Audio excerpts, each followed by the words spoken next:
Back in 2011, I joined seminary for the same reason that I joined the Army when I was 18, because I was young and patriotic and eligible, and I thought that my God and my country needed me. However, I stayed in seminary and became a priest for very different reasons, which I'll get to later. I joined seminary because I wanted to do great things for God right away. I wanted to make a difference. And I wanted everyone to celebrate how much I was doing for Jesus.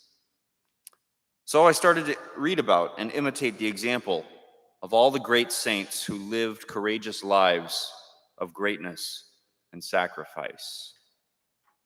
I read about St. John Vianney, who slept on the floor every night, who spent long hours in the confessional, who ate raw onions and potatoes for every meal, and was regularly attacked by Satan. I read about St. Augustine and St. Thomas Aquinas, two of the most brilliant philosopher minds who ever lived. And I read about Venerable Fulton Sheen.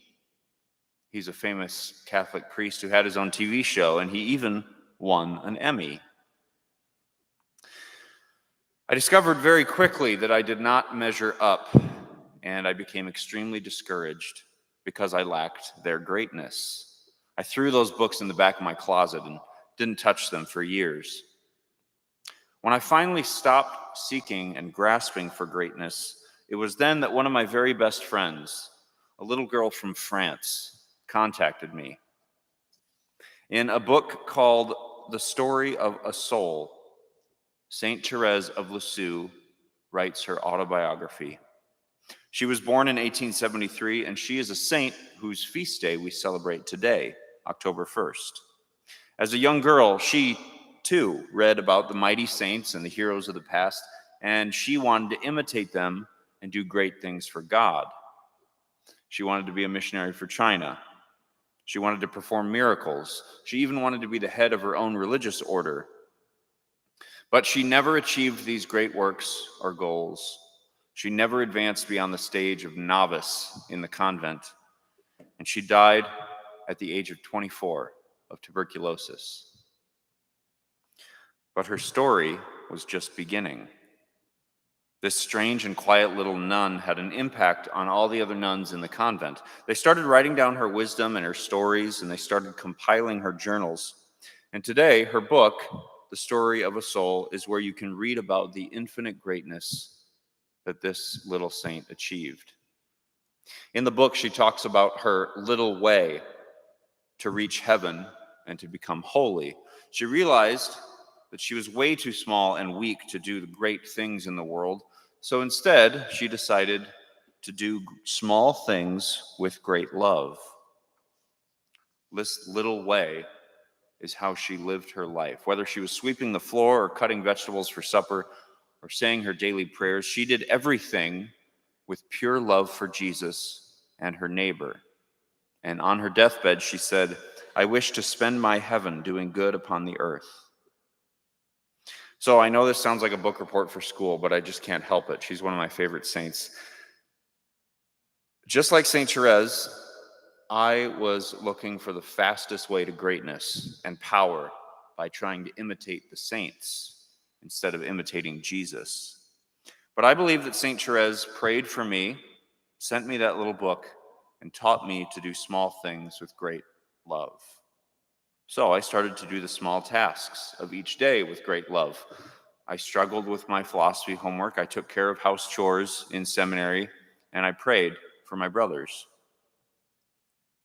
I joined seminary because I wanted to achieve greatness, but I stayed in seminary because I found that the love of God can be discovered in the small and forgotten parts of life.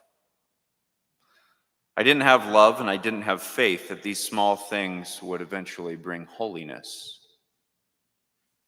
In the gospel, the apostles say to Jesus, "Increase our faith. We want to do great things like you, heal the sick and raise the dead and preach to thousands of people." They didn't actually say that, but that's probably what they were thinking. But Jesus responds to them, "If you have the faith the size of a mustard seed, You would say to this mulberry tree, "Be uprooted and planted in the sea," and it would obey you. So that's a pretty impressive feat, considering that the mulberry tree has an extensive root system and doesn't like to have too much water. So uprooting a tree and sending it to grow in the ocean is nothing short of miraculous. Big deal. But you know what I think is even more miraculous? The hundreds and thousands of acres of corn and beans that you plant and harvest each year. Getting your kids fed and out the door to school and daycare every single day. Spending just half an hour with your grandparents in the care center. Coming to Mass every weekend. Changing diapers. All of these things are ordinary and small in the eyes of the world.